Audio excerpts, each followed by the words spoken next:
So I got in a little bit of a pickle today. I'm rebuilding a John Deere engine. We're also doing some rear end repair on it.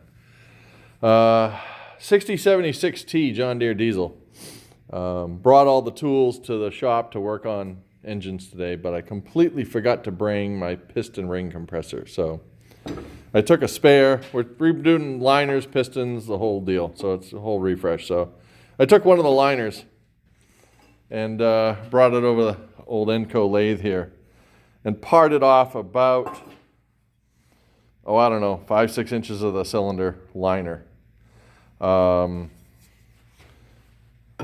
Chucked that on the lathe, set the compound to 5 degrees with a short little boring bar. The boring bar is probably only 2 inches long.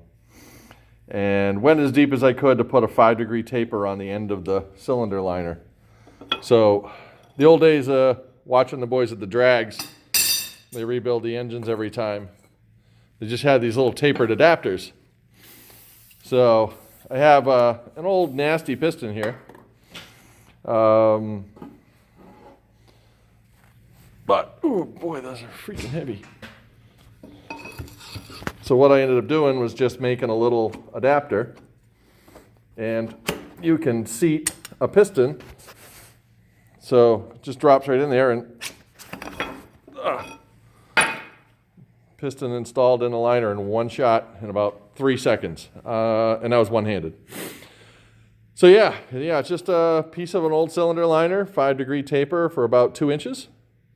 More than enough room to grab the rings and get all the rings and everything stuffed in the bore and send it down the bore. Of course, you got the connecting rod and everything else on it, and that's all lubed up nice with fresh oil. But yeah, just a quick, handy, dirty shop tool. Probably 10 minutes on the lathe using a parting tool, one facing tool, and just a little boring bar that was only about 2 inches long. I didn't even have the big heavy boring bar. Now the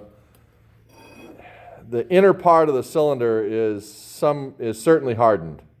It's probably induction hardened. The outer material is nice, buttery, soft cast iron from the looks of it.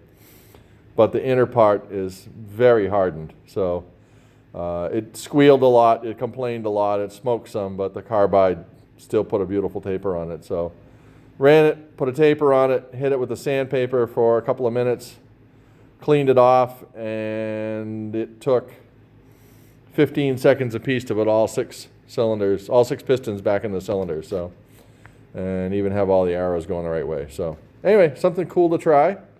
If you're doing a total rebuild anyway, you've got cylinder liners hanging around, you might as well just tool one up if you've got a lathe and you want to dick around with it for a bit.